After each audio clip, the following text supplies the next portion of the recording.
My name is Dinko Oletic. I'm with University of Zagreb, Faculty of Electrical Engineering and Computing. And today I will present you a work done in collaboration with the Center for Nanoscience and Nanotechnology, C2N, from France. The title of our joint paper is Designing Micromechanical Cantilever Resonator Arrays for Wideband Detection of Ultrasonic Xylem Cavitation Emissions related to plant water stress. In order to battle against seasonal droughts, food production industry today relies more and more on precision irrigation techniques. In many precision irrigation scenarios, it is of utmost importance to be able to directly measure the actual plant water demand. Measuring the plant's water demand is a very challenging task because there is a lack of methods for cheap, non-invasive, early in-field plant water stress monitoring. And therefore, we're trying to address this question here. So for us, the question is, what's anyway an early and a specific symptom of drought? Looking at the plant physiology, plants possess a passive water transport system. In the xylem, their passive network of capillary water transport vessels, water is transported according to the cohesion tension theory. During the drought, the xylem tension is increased by evaporation, potentially causing the possibility of cavitation inside of xylem vessels. This can lead to embolization of the xylem tissue, loss of hydraulic conductance, and the plant's death. A reference method of visualizing the xylem embolization is by X-ray micro-CT or by MRI. So, of course, this is not suitable for in-field monitoring, so we need to search for alternative methods. So, knowing that the embolism is caused by xylem cavitation events, we ask a question on how to measure the xylem cavitation. An example formation of a cavitation bubble inside of a xylem vessel is shown on the slide. A bubble nucleation releases the tension and it produces an ultrasonic emission which can then be picked up by a piezoelectric sensor placed on the plant's trunk. Such cavitation emissions appear in the frequency range of around 100 to 500 kHz, and their frequency content can be related to the stage of the dehydration and can be used to estimate the emission source. The advantage of xylem cavitation emissions monitoring is that it's a non-invasive technique, it's passive, it's quite specific only for the dehydration process, and it's sensitive in terms of enabling the early water stress detection.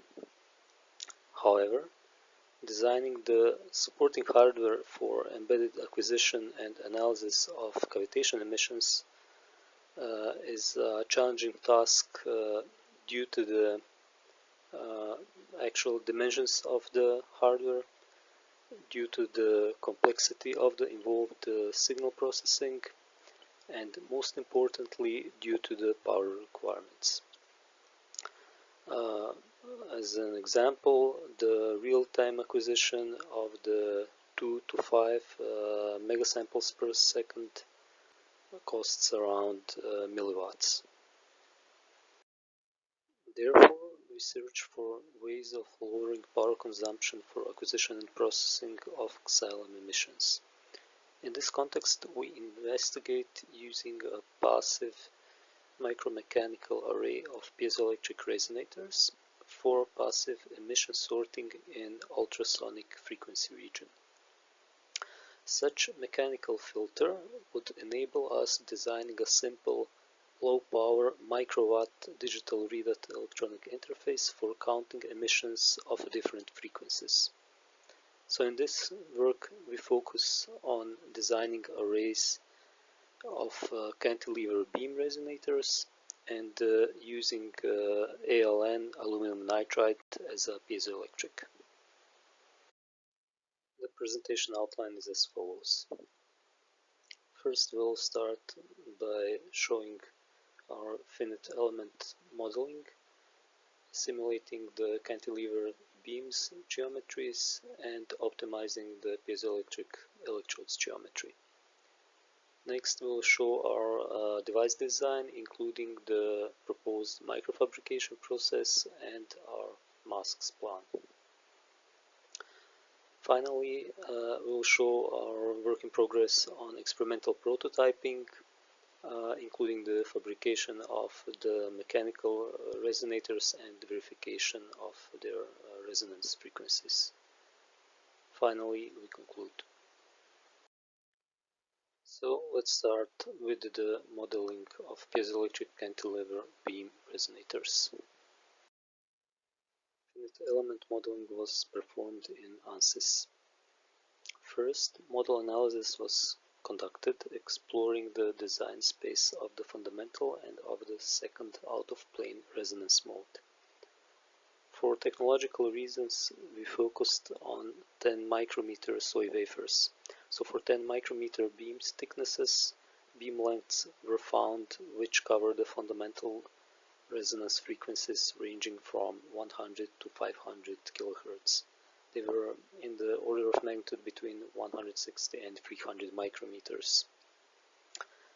Then, their maximal displacements at resonances were analyzed by the harmonic analysis, finding the displacements reaching up to 8.7 nanometers per Pascal of pressure. In designing piezoelectrode geometry, our goal was to maximize the piezoelectric voltage. This is important for subsequent signal conditioning steps, and it's a bit different to energy harvesting applications where usually charge is maximized. Our design setup consisted of a vertical rectangular sandwich consisting of a platinum bottom electrode, 1 micrometer thick aluminum nitride covered with the platinum top electrode. We did a parametric analysis of the piezoelectrode's shape and the position. A priori was known that the maximal stress is expected along the anchor in the longitudinal direction. So our fundamental question was whether is it optimal to cover actually the whole beam surface with the electrode or only a part. Regarding the position of the electrode, it is shown that it's important to align the electrode with the anchor, but avoid overlapping it over to the anchor actually to prevent clamping. Regarding the area, here you can see two extreme cases of a very small and the large electrode, and it can be seen that the smaller electrode areas pose less constraint on the silicon beam and increase the sensitivity by over 3 times. Also, although the beam width doesn't affect the modal response itself, the aspect ratio of the beam to electrode width affects the voltage response. So in this sense, wider beams were favored over the narrow ones. To generalize these findings, it was shown that electrodes with the minimal area minimize the frequency shift with respect to the bare silicon beams and maximize the displacement, stress, and consequently the voltage. Sensitivity of up to 15 mV per Pascal was obtained in the simulations. And using such optimized electrode design, we simulated the piezo response of the array consisting of beams between 160 and 300 micrometers in length, corresponding to the frequency range of 135 to 475 kHz. We used these simulation results in order to design piezoelectric resonator arrays. For fabrication on SOI wafers, we propose a following technological process. First, wafers are cleaned and electrically insulated with a silicon dioxide layer. Then a bottom metallic electrode is deposited by DC sputtering or by electron beam evaporation. Aluminum nitride piezoelectric is deposited by RF reactive sputtering. And finally, it is covered by sputtered or evaporated metallic top platinum electrode. After depositing piezoelectric electrodes, we engrave the beam geometry in two steps. First, from above, from the device layer, by deep reactive ion etching, and then we finish it from the bottom side, releasing the device again using deep reactive ion etching. The whole process is flexible enough, enabling independent prototyping of the resonator's geometry and its piezoelectric transduction. Using such process, we designed multiple resonator array geometries, parametrizing number of beams, beam orientation, and beam separation. For each array geometry type, we parameterized the beam dimensions and the piezoelectrode geometry as well. The geometries of resonator arrays were mapped onto 5 photolithographic masks corresponding to 5 steps of the described technological process. The complete mask layered on the 4-inch wafer is shown here. And here you can see a typical 4-beam array arranged in a 2x2 mm chip. Also here you can see our alignment marks. Mechanical resonator arrays were experimentally prototyped, testing the technological process steps 4 and 5. Prototyping entailed front-side and back-side engraving of the silicon beams geometry on SOI wafers using the Bosch process. First, wafers were plasma cleaned and patterned for front-side engraving. Thick resist AZ4562 was used to form tall vertical walls. Front side was etched for 10 micrometers down to the buried oxide using deep reactive ion etching. After that, the back side was patterned in a similar manner as the front side and engraved for 400 micrometers. As individual resonator arrays are designed completely entrenched from all sides, this step effectively dices array into individual chips. Chips are held together only by hardened photoresist and by buried oxide, which are dissolved in this final step. Some examples of fabricated silicon beam resonator array chips are shown on this slide.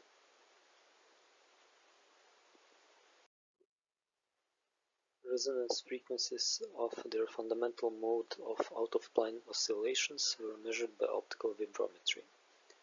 A resonator array was glued to a piezo transducer and excited to about 60 to 80 nanometers of displacement. Results are shown for 160, 180 and 200 micrometer beams, verifying their resonant frequencies against the FEM simulations with the deviation of less than 11%. 160 micrometers is shown here, 180 micrometers here, and 200 here. And here is the comparison to the simulation results. Q factors in air range from 456 to 1358. To conclude, in this work we showed initial steps in designing a passive piezoelectric MEMS array for sensing water stress by ultra-low power sorting of xylem cavitation emissions. Our work entailed in modeling cantilever beam geometries for the frequency range of 100 to 500 kHz, then modeling piezoelectric ALN electrodes optimized for voltage output, reaching the sensitivity of maximally 15 mV per Pascal, and of prototyping and preliminarily characterizing mechanical resonator arrays. We still have a long route to go, which will include mechanical characterization of different cantilever beam arrangements, comparison of the beams to some other alternative resonator geometries, and of ALN depositions to add piezoelectric transduction. This research was supported by the Unity True Knowledge Fund under the grant named Transferring Knowledge on Microelectromechanical Design Plant Embolism Sensors for Agriculture. Next, by Croatian Science Foundation project Sensirica, and by the French Ministry of Higher Education, Research and Innovations program ANSYS 2020.